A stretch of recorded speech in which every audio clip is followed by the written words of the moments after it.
বেদর ভাইয়ের কিছু হলে চল ভাই ভাই না রাজপথ ছাড়ি নাই চল ভাই ভাই না রাজপথ ছাড়ি নাই রাজপথ চলি না বেদর ভাই ভয় নাই রাজপথ চলি না বেদর ভাই ভয় নাই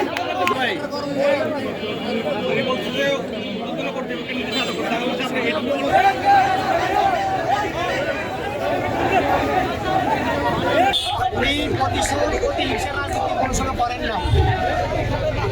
উনি স্বৈরাচার শেখ হাসিনার পতনের পরে উনি ঘনভাবে নির্বিশেষে সবাইকে উনি এরকমভাবে শাসন পেশার এই 877 জেলার ভিতরে উনি সবাইকে সবার মাঝে উনি মিলেমিশে চলছেন। সবাইকে উনি এরকমভাবে ক্ষমা ঘোষণা করছেন। উনি কোনো আটকেলো কেন এটা বলেন। প্রতিশোধ প্রতিহিংসার রাজনীতি উনি করেন নাই। রেজাউল কাইয়ুম দীর্ঘ 17 বছর এই খুনি হাসিনার ব্রিটিশ হাসিনার রোশনলে হেন কোনো মামলা নাই, হেন কোনো অপরাধ নাই, হেন কোনো রিমান্ড নাই যে আমার নেতার উপর টর্চারিং করে নাই।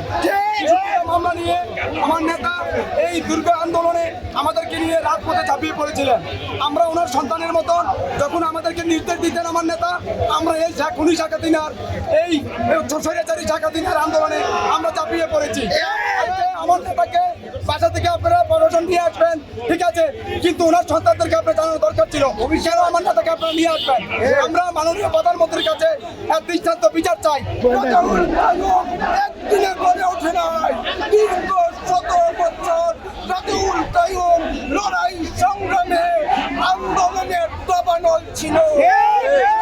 দাবানলকে দমানোর জন্য ষড়যন্ত্রকারীরা আজ চক্রান্ত করছে। এই দুষ্ট চক্রের চক্রান্ত আমরা তারেক রহমানের নির্দেশে সন্ত্রাস জনবাদ মাদক কারবারিদের বিরুদ্ধে দুর্বার সংগ্রাম করার জন্য কুমিল্লাবাসীকে আহ্বান